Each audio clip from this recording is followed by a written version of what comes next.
Welcome to this edition of Dufferin Life. I'm your host, Tina Avery. Thank you so much for joining us. So I have a question for you. What do you get when you put together good food, possibly some cocktails, a little bit of mystery, and a silent auction? The answer to that is the Wide Open Hearts for Autism. I did it wrong. Hearts Wide Open for Autism charity fundraiser. Joining me today, we have Megan and Dina. Thank you so much for joining me. Thank you for having us. I'm so sorry. You know what? You get it in your head and you say it so many times, and then I go to say it and I look at the camera and then it comes out wrong. But it is the Hearts Wide Open for Autism charity fundraiser. Correct. Wonderful. Megan, tell me a little bit about the event, what it is, and when it is. Sure. So it's a murder mystery, and we hire an acting troupe who comes up to the golf course, and it's a really fun evening of interaction, and it's like a play that the audience members get to partake in as well. And so everybody has to watch for clues as they interact with the actors, and then there's a portion of the night where they actually have to make their guess at who did it, and then there's a draw for the winner. It's a lot of fun. So it's a really nice night to mingle, get out and see your friends in the community, have a good show, and have a great meal from Robin's Catering, who's our head chef and executive chef at the golf course. So yeah, it's a great night to come out and support a wonderful cause. So when is it and where is it? So it's Saturday, April the 29th. Doors open at 6:30 and dinner is at 7:30. Wonderful. So before Dina, oh my goodness, before Dina tells us a little bit more about the history of the event, I wanted to share with you that I went to one of these murder mystery events one time, and we got to sit at a table, and one of the actors was sitting at the table with us, and it was so funny because she was meant to be very stuck up and very rich. And I was sitting there and she said, "Darling, let me see your rings." So I showed her my rings and she looked right at my husband. She said, "Are you poor?" Oh, and oh my gosh, we were just like, what? And so, I mean, the evening was phenomenal. So if you've never been to a murder mystery evening where it's all happening around you and things are happening and you have to be a little bit more aware, it is so much fun. You can come with a friend, you can bring a whole table of people. Even if you don't know anyone, you get seated with others. It's a great feeling of just camaraderie while you're trying to figure it out. But yeah, and I did get it right, I will say, in the end. You did. So Dina, tell me a little bit about the event itself, how it started, why you do it. I do it, my grandchildren, I have 3 grandchildren who have autism. Okay. And I'm a very hands-on grandma, so I am there all the time and watching them go through life, and they're growing now so much. I started the fundraiser in honor of them. Okay. They are my inspiration and have been all along, so yeah. So how long has it been in effect, this event?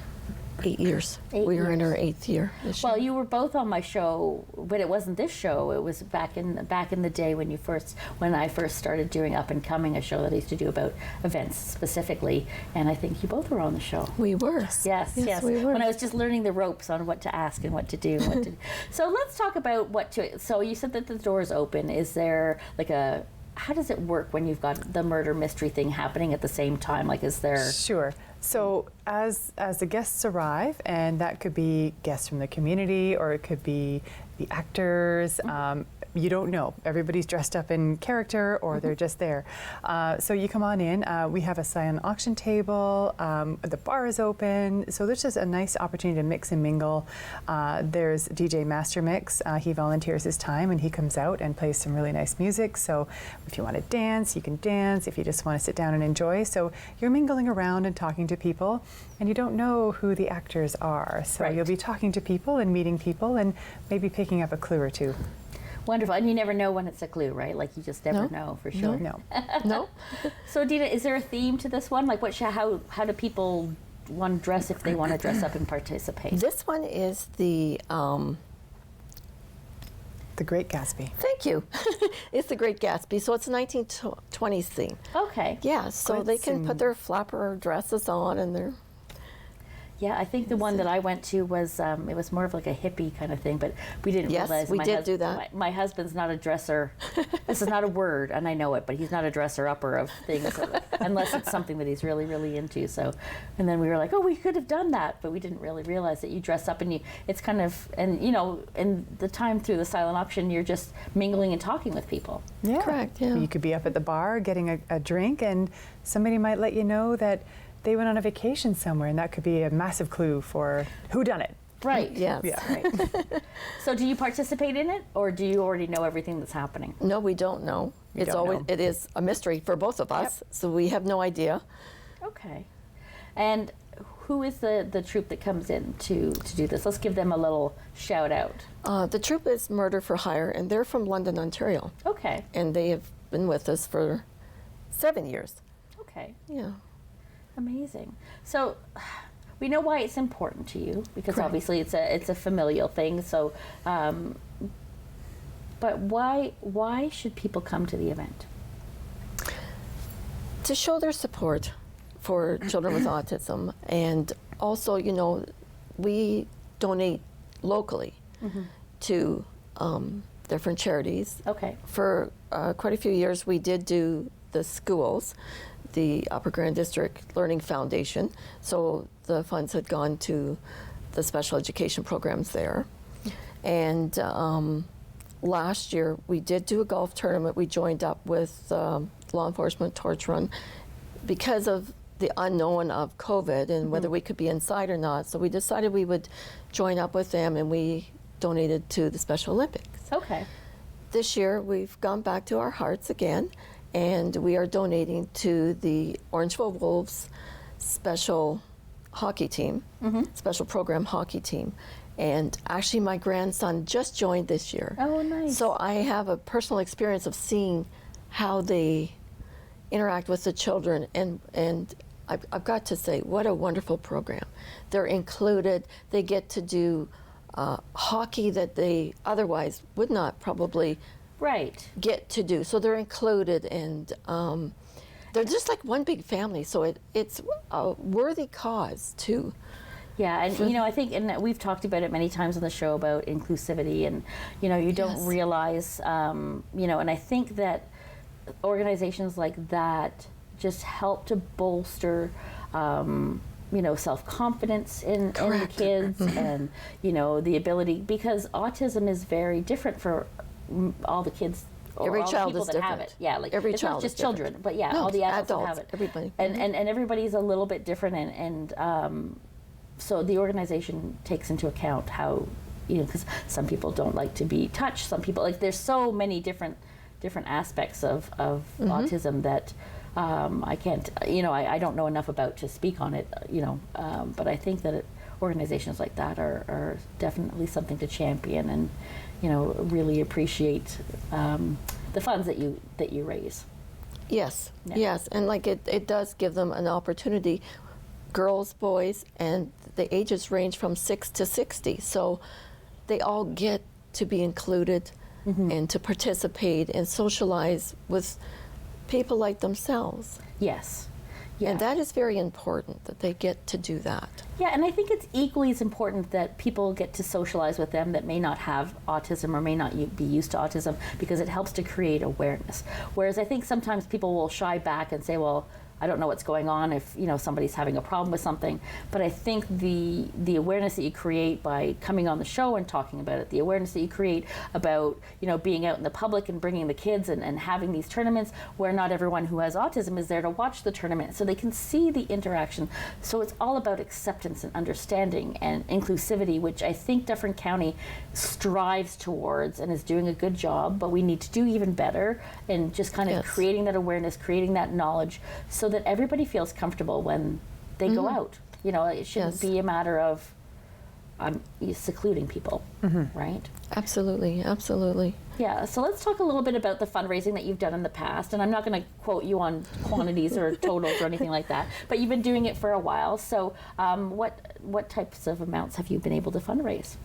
For the first 5 years, we raised over $45,000. Wonderful. So, and then with the golf and tournament last year, and with the law enforcement torch run, we raised another $40,000. Amazing. So we're up $70-some thousand that we have raised.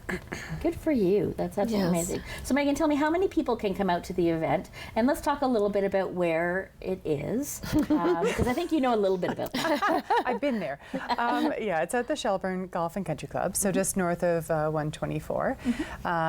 Yeah, and it's an evening event, so you can come out and play golf even if you want, and come on out for the dinner after, whatever you'd like to do. Tickets are $125, and you can come to our website, and there's a direct link there. You can go to our Hearts Wide Open for Autism Facebook site, and you can click the link there. So it's all online, very easy to find, and yeah. So just, I mean, I'm just throwing it out there just because we're talking about the golf course.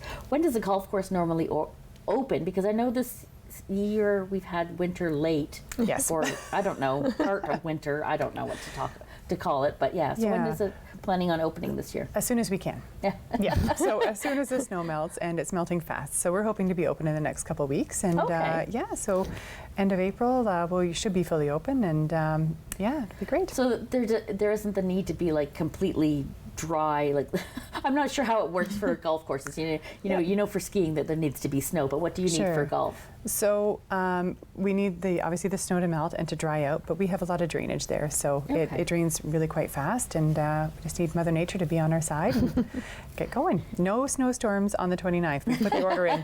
Put the order in. No, absolutely not. We're not going to allow it to happen. So how many people can attend? So we generally aim for about 80. Okay. Yeah, so there are tickets left to sell, and it's our first year doing it since the pandemic hit. That's obviously we had the golf course tournament last year, but it's our first year coming back into it. So we're just looking for some community support and getting the word out there that we're back, and the murder mystery is back, and hoping our friends join us again. It's so, I can't even tell you how much fun I had when we went. It was just so much fun. So if you're inkling to have a little bit of fun and be a part of a little bit of a mystery and figure out who done it, this is the event for you, the Hearts Wide Open for Autism, happening on Saturday, April 29th at the Shelburne Golf and Country Club. So definitely look into it, get your information. Just one last thing. If you were to sum it up, and I'm going to put you on the spot, for 3 words, I know we talked about why people should come, but what makes this event perfect for everyone?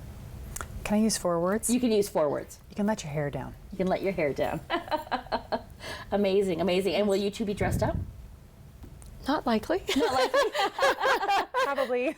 Well, you know what it is. I don't think people realize when you're running an event, you really don't have the time to talk or think about what you're doing. You really have to kind of focus on making sure that everything runs absolutely smoothly. Yes. Absolutely. That is right. But it's also join us and support a great cause.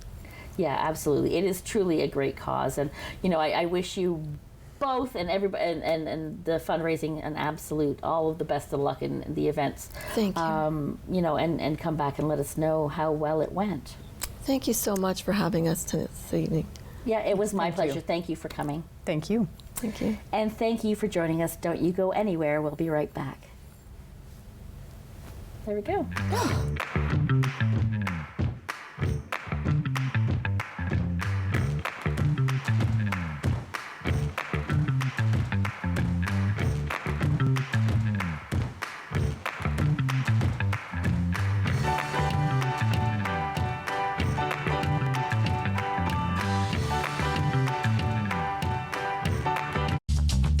This program is brought to you by Ignite TV. Now you're in command. Visit Rogers.com for more details.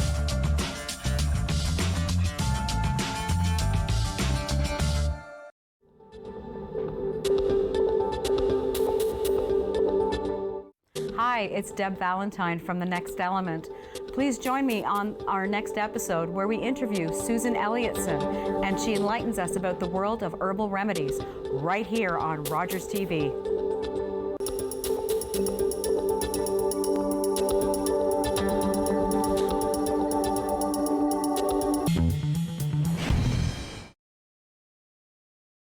On the next episode of Cinema Scene, we'll be talking about movies. And next week, watch for our episode on movies. And finally, find us online where you can see my reviews on movies.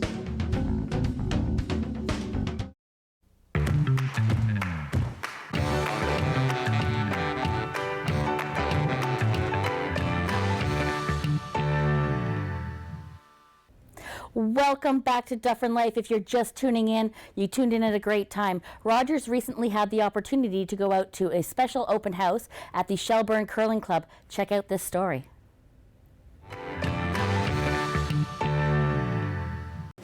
Last week, I went to the Briar.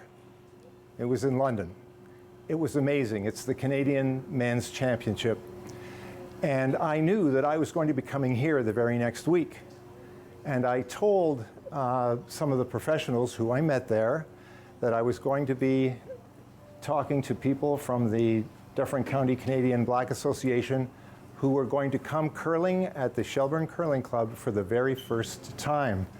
And so I ended up talking to an Olympic champion, a Canadian Olympic champion in curling, and she sent back this message for you.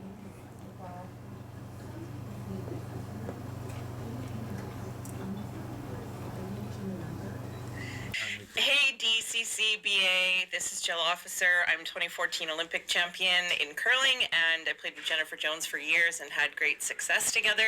I just want to wish you lots of fun on the ice and just enjoy it. We have a great sport here and a wonderful community behind it, and we really hope that you enjoy your experience in our wonderful sport. Isn't that great? Isn't that great? So DCCBA was founded in June of 2020, and the organization was simply to cater to the unique needs of the growing and a very diverse Black community right here in Dufferin County.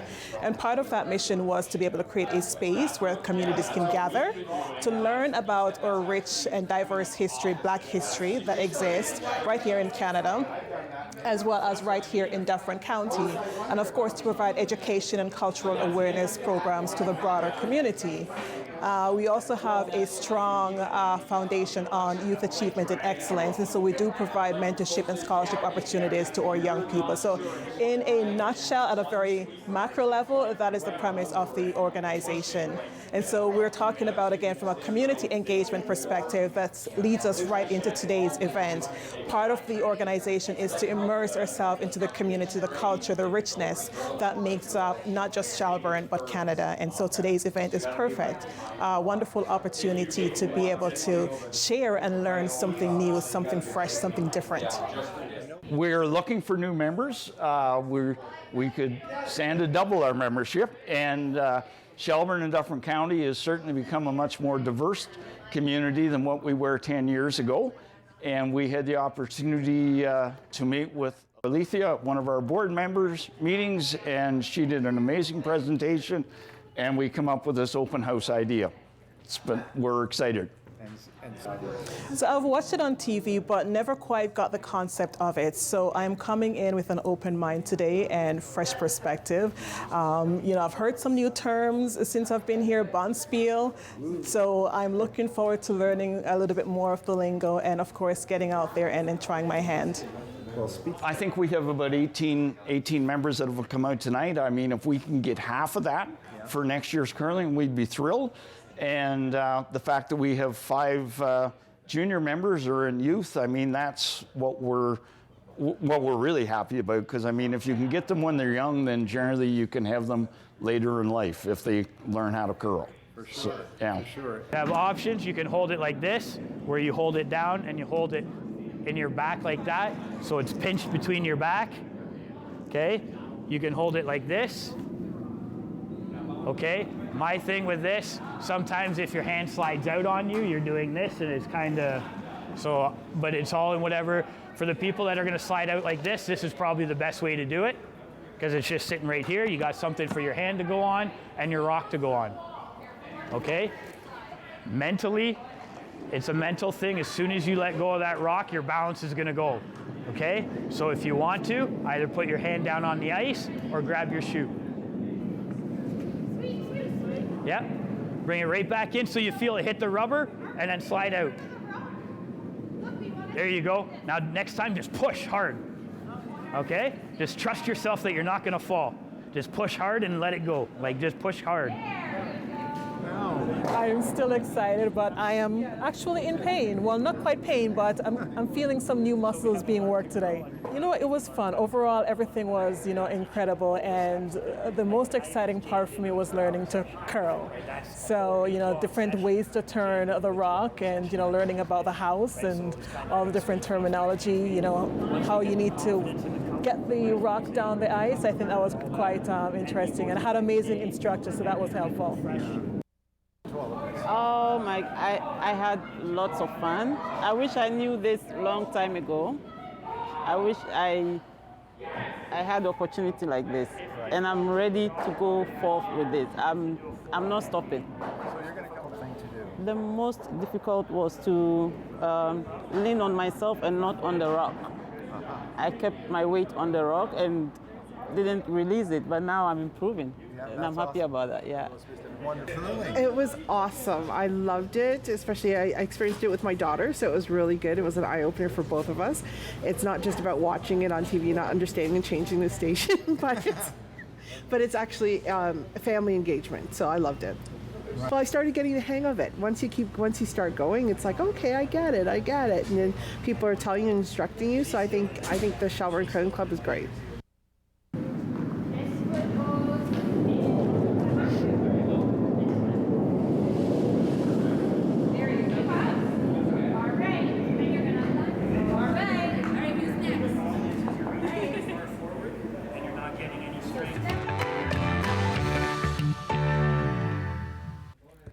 Our Rogers camera crew have been out and about, and this time they went out to the Credit Valley Conservation Area for maple syrup in the park. Here's a little bit of that segment.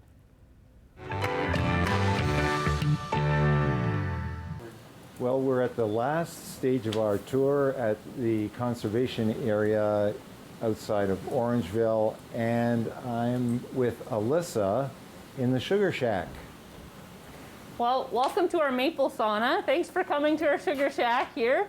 We've let out a little bit of steam, so hopefully you can see us okay here. But on your way, I'm sure you saw quite a few of our buckets outside, just like these aluminum pails, just like this. We have 50 of those out in our sugar bush. And then we have about 50 other sap lines running up what we're calling Sugar Mountain up that way. So all of that sap gets gathered and comes down through gravity feed or through manual labor, and eventually gets pumped up into our white tank on the outside of the building, and then gets fed into our evaporator. Now, I want to introduce you all to Eva.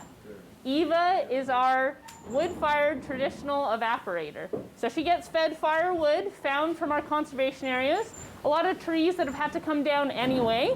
Ash with the emerald ash borer is a common one. And so we have to feed Eva about every 10 minutes. Now, some of the things that make her a little bit more efficient than the flat pan that you saw out that way would be this steam hood or the pre-warmer. So if you can see with my maple wand, I'll see if I can open this up a little bit here. But there's some stainless steel tubes in there. So the sap entering into the evaporator isn't quite 2 degrees Celsius. It was actually frozen this morning. But it warms up to about 70 degrees Celsius before it enters into our flue pan down below. And I'll show you, I don't know if you can see through the steam, but it's called a flue pan because we have these channels. Watch my maple wand here. So sap will enter about 3% sugar, and it'll flow in this direction, kind of like an S, all the way through, coming down this way into our syrup pans. So it's getting pretty close to maple syrup. We don't actually finish it on here because we don't want to burn anything. So we use temperature to draw off of the evaporator, and we filter.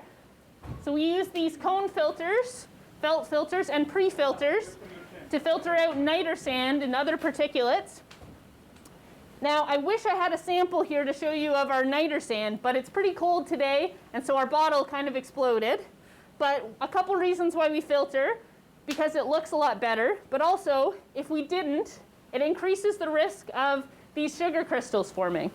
Now, this is completely fine to eat, but I don't know about you, but I'd like to get all the sugar out of that bottle. So if we didn't filter, there'd be particles down here, and it creates a nucleation point for all that sugar to form. And so that's one of the reasons why. So once we filter for the first time, we actually finish on the stove. You probably can't see behind me with the steam. We finish on the stove over that way, and we filter again before we bottle. Now, maple sugar, or maple syrup is considered maple syrup when it's upwards of 66.7% sugar. Now we use either a refractometer to determine this. So this little tool here, we put a little droplet of maple syrup, and we'd hold it up to the light, and there's a prism in here, so it bends or refracts light, and it gives us a reading in Brix. So we're looking for 66 or upwards of that. We also have a hydrometer, so we could take a sample here and a little float, and it would give us a specific gravity of how much sugar we have. So then, once we know that it's maple syrup, we bottle. And so this is something that we bottled last year, nice and clear. And then we have the opportunity, we could grade maple syrup. So we put a little sample in this jar here and hold it up to the light. Today there are some digital mass spectrometers that could determine the opacity, but this is the first grade of syrup that you usually get in the season. This is called golden, nice delicate flavor. And as the season goes on, it tends to get darker here. So the next grade is amber. Pretty creative with their grading names. This one's a little bit darker, so do you know what this one's called? Dark. And then very creative again. If that one's dark and this one's a little bit darker, this one's called very dark. Very dark. So this one's my favorite here. It has the stronger maple flavor. I wouldn't turn down any of these maple syrups, but I would put this on anything. So some of the reasons why we have different grades of maple syrup. In the season, the trees usually produce a little bit more sugar in its sap than it does later on. So we have to boil it a little bit longer for us to create a darker maple syrup. There's a little bit more caramelization happening, but there's also other things produced by the trees later on in the syrup, or in the season. So it's a little simpler here, and there's more complex flavors as it goes on. And also, as the sap sits a little bit longer, it oxidizes. So that's why we have a bit darker syrup there. The entire maple syrup segment will air later this year. We want to give a special thank you out to Yasmin Slater and her crew for inviting us to see the maple syrup event this year. Thank you for watching. Until next time, bye-bye for now.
Call the Rogers TV viewer response line, email us, or connect with us on social media.